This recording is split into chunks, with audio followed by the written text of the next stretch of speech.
Salam sejahtera untuk kita semua. Pelajaran sekolah sahabat dengan tema utama Misi Allah, misi saya. Pelajaran kedua, Misi Allah bagi kita, bagian kedua. Rabu, 11 Oktober. Umat Allah, saluran misi. Sepanjang sejarah, Allah selalu memiliki umat yang menyatakan karakternya dengan setia dan dalam ketaatan mengikuti maksud-maksudnya. Umat Allah ini adalah mereka yang telah dipanggil dan mereka yang telah menerima undangannya untuk mengambil bagian dalam kasih karunia-Nya. Semua orang ini telah dan akan terus menjadi instrumen Allah untuk menyelesaikan misinya. Bacalah Kejadian 12 ayat 1-3 dan Ulangan 7 ayat 6, 11 dan 12. Apakah yang merupakan tujuan Allah yang mula-mula bagi umatnya di Perjanjian Lama? Perjanjian Allah dengan Abraham dan keturunan-keturunannya memiliki sebuah tujuan khusus. Mereka dipanggil, dijadikan, dan diperintahkan untuk menjadi agen-agen dari misi Allah, menjadi saluran berkat bagi bangsa-bangsa. Tetapi mereka telah dipilih dalam sebuah hubungan perjanjian dengan Allah, berdasarkan sebuah persyaratan iman dan ketaatan yang tersirat. Proses ini yang bertujuan untuk menarik perhatian dari bangsa-bangsa sekitar Israel adalah merupakan strategi misi Allah di Perjanjian Lama. Dalam Perjanjian Baru, misi Allah terus berlanjut. Tuhan dan Juru Selamat yang telah bangkit sekarang meluncurkan sebuah strategi misi yang diperbarui di saat murid-murid Kristus yang kemudian menjadi gereja pergi keluar dalam misi kepada seluruh dunia, dan bukan dunia yang datang kepada mereka seperti bangsa Israel di zaman dahulu. Misi tidaklah berasal dari gereja. Sebaliknya, gereja ada karena Allah masih memiliki sebuah misi untuk dilakukan, dan Dia menggunakan gerejanya untuk menyelesaikan misi itu.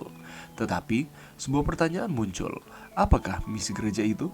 Misi gereja adalah sama dengan misi dari Dia yang telah memanggil gereja sehingga gereja itu bisa ada, karena anak manusia datang untuk mencari dan menyelamatkan yang hilang. Meski tak seorang pun dari kita yang ada dalam gereja dapat menyelamatkan orang lain, kita bisa dan harus mengarahkan mereka kepada satu-satunya yang bisa menyelamatkan, yaitu Yesus Kristus. Misi dari gereja Kristus adalah untuk menyelamatkan orang-orang berdosa yang sedang binasa. Misi ini bertujuan untuk menyatakan kasih Allah kepada manusia dan memenangkan mereka kepada Kristus melalui keampuhan dari kasih itu sendiri. Testimonies for the Church, Jilid 3 halaman 381. Sungguh sebuah kesempatan istimewa dan tanggung jawab yang luar biasa. Misi bagi gereja sama seperti air bagi kehidupan. Tanpa air kita mati, tanpa misi gereja mati.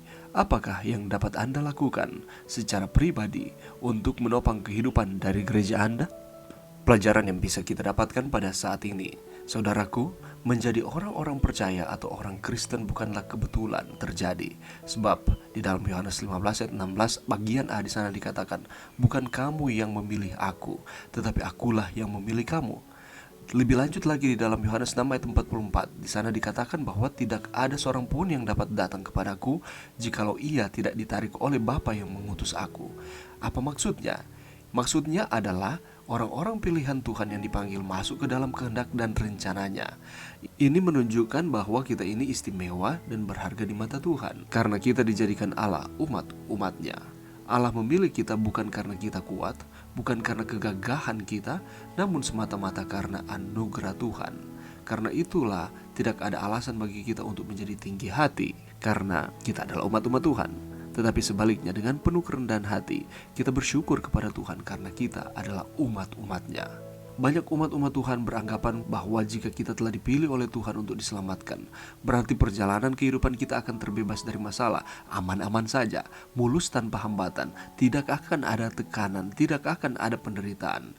Kita pun bisa menjalani hidup dengan semau kita, karena kita berpikir bahwa kita telah dijamin untuk tetap masuk surga. Tetapi konsep once saved, always saved itu tidaklah benar. Bahwa konsep sekali selamat tetaplah selamat itu adalah keliru. Itu merupakan pemahaman yang salah. Karena itu Rasul Paulus memperingatkan kita bahwa karena itu tetaplah kerjakanlah keselamatanmu dengan takut dan gentar. Bukan saja seperti waktu aku masih hadir, tetapi terlebih pula sekarang waktu aku tidak hadir. Karena Allah lah yang mengerjakan di dalam kamu baik kemauan maupun pekerjaan menurut kerelaannya.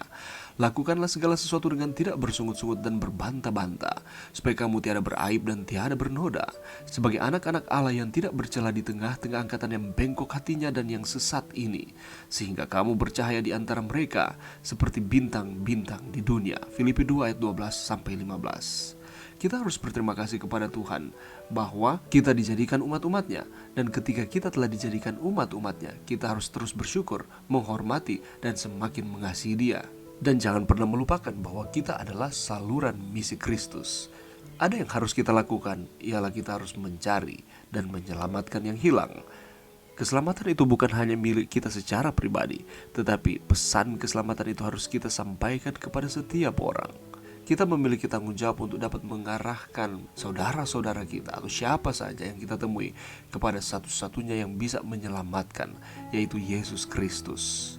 Karena misi dari Gereja Kristus adalah untuk menyelamatkan orang-orang berdosa yang sedang binasa. Misi ini bertujuan untuk menyatakan kasih Allah kepada manusia dan memenangkan mereka kepada Kristus melalui keampuhan dari kasih itu sendiri. Sekali lagi, jangan pernah melupakan bahwa kita adalah umat Allah. Umat Allah adalah mereka yang telah dipanggil dan mereka yang telah menerima undangannya untuk mengambil bagian dalam kasih karunia-Nya. Siapa mereka? Ialah saudara dan saya. Dan itulah sebabnya kita ini adalah instrumen Allah untuk menyelesaikan misinya. Mari kita terus setia kepada Tuhan, menjalankan peran kita masing-masing di dunia ini di dalam misinya sesuai dengan karunia yang Tuhan percayakan kepada kita. Mari berdoa. Terima kasih Tuhan atas firman-Mu pada saat ini. Terima kasih karena kami dijadikan umat-umat Allah. Dan ketika kami menjadi umat-umat Allah, kami adalah saluran misi Kristus. Bantu kami Tuhan untuk kami dapat terus menjadi umat-umat Tuhan di dalam setiap kehidupan kami.